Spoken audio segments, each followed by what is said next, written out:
This year I've been making some time to finally delve into 3D printing and to learn 3D design. I thought I would share one of the projects I'm working on, and a few things that I've learned. These are leather stamp tool holders and it's nothing incredible, but it's a start. I've always wanted to design and produce my own tools. I won't rule out the possibility of delving into CNC design and production one day, but it doesn't fit my business model or budget at the moment. But 3D printing is making this dream more attainable than ever, and perhaps you'll join me in these humble beginnings. GD Tech was kind enough to provide their X Max 3 for this video, and I'll be going over its impressive set of features and trying it out for the first time in this video. It comes basically ready to go out of the box, so there's no need to build anything, just unpack and follow the simple prompts on the screen to start printing. The X Max 3 uses Clipper and has a very capable processor. The first thing that I'll print is a simple test block, with holes spanning from 2mm to 15mm, which will inform my design decisions on the tool holders. When the device is set up, it will perform an automatic bed leveling. It will also perform input shaping where it sounds like it's going to launch into space, but it's just calibrating to make the print finish better.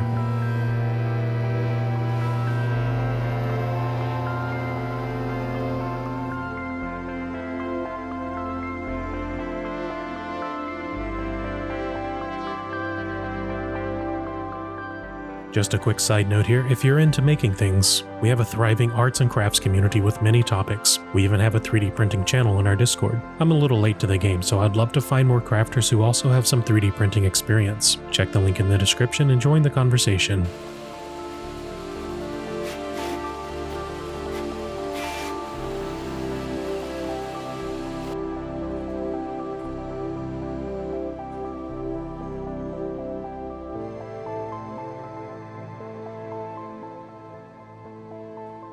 The first print went off without a hitch, and has a beautiful surface finish.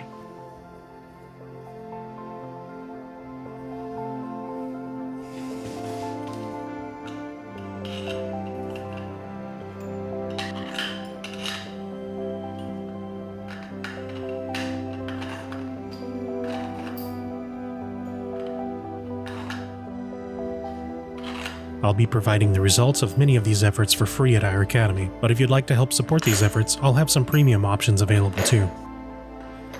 To design this tool block, I designed the 2D mockup in CorelDRAW, and I'm using Fusion 360 to make it in 3D. I don't have much experience with this program, so I chose to start learning it with this project specifically, as I only need to do some simple extrusions and fillets. Designing this block, I tempered my ambitions a bit, just to get a simple working prototype.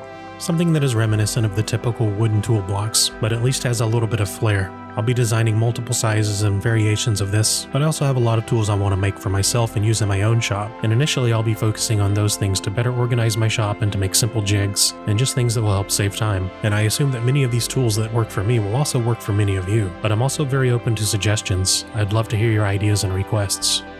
I decided to rotate the print face down to see if it would make the surface finish nicer on the top.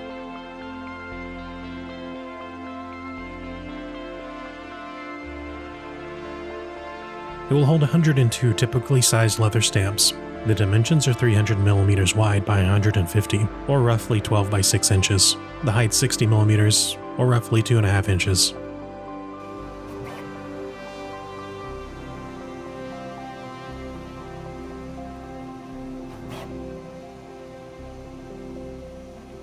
To improve adhesion, the first layer goes down slow.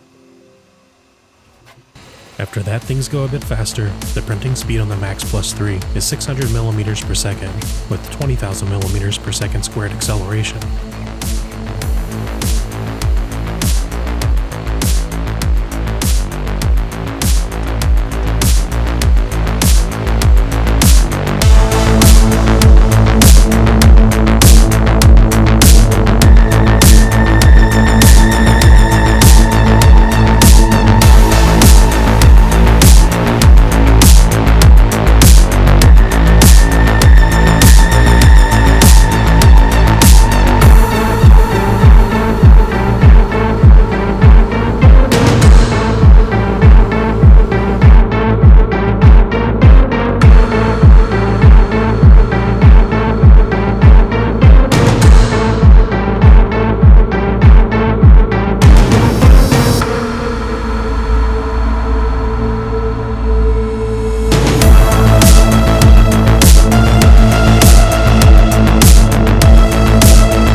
I've got some new stamps from Weaver Leather Supply, and I've got some videos planned around leather tooling demonstrations soon, so I'll add those to the block first to have them handy. I've also got some stamps from other makers that I frequently use, so I'll add that to the mix.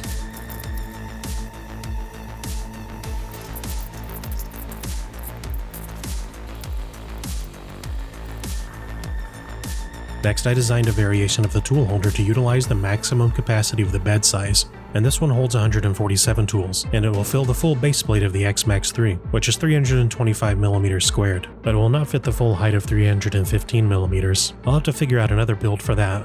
And with this larger size comes an all-metal frame to ensure stability. It's reinforced with a metal crossbeam at the bottom, which is resistant to deformation.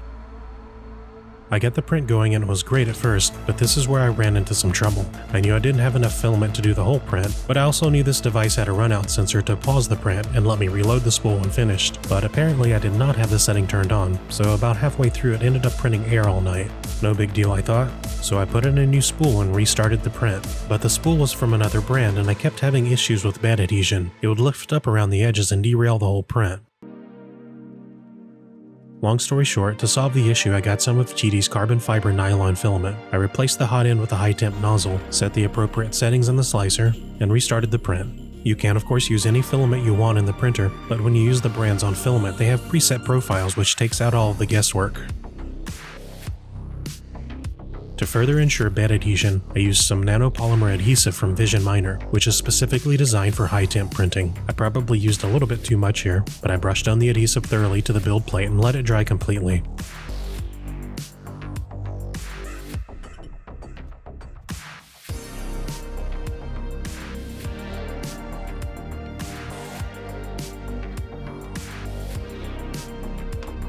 And to improve the odds of success just a little bit more, I scaled the area down just a few percent. I also decided that it didn't need to be as tall, so I also scaled down the height a bit too.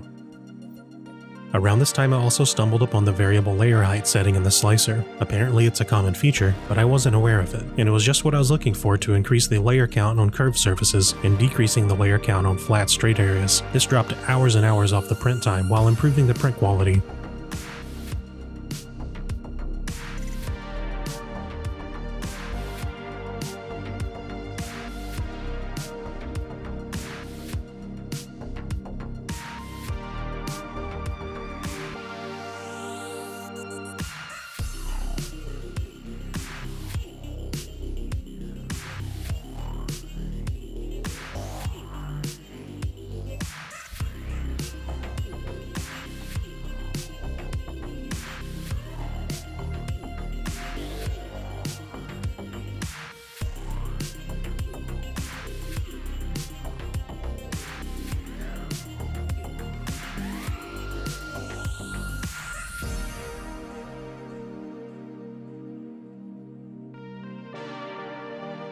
And finally, the print was done.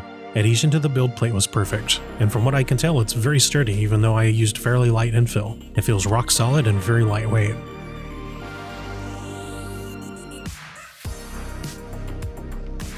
Thank you again to Cheaty for their support with this video. These first prints turned out great, and the X-Max 3 has a lot of great features going for it, so this printer is definitely one worth checking out. They also have a promotion going on now, so be sure to check the link in the description if you are thinking about picking one up for yourself. Thanks for watching, be sure to like, subscribe, and all that good stuff, and leave a comment to let me know what you think I should build next.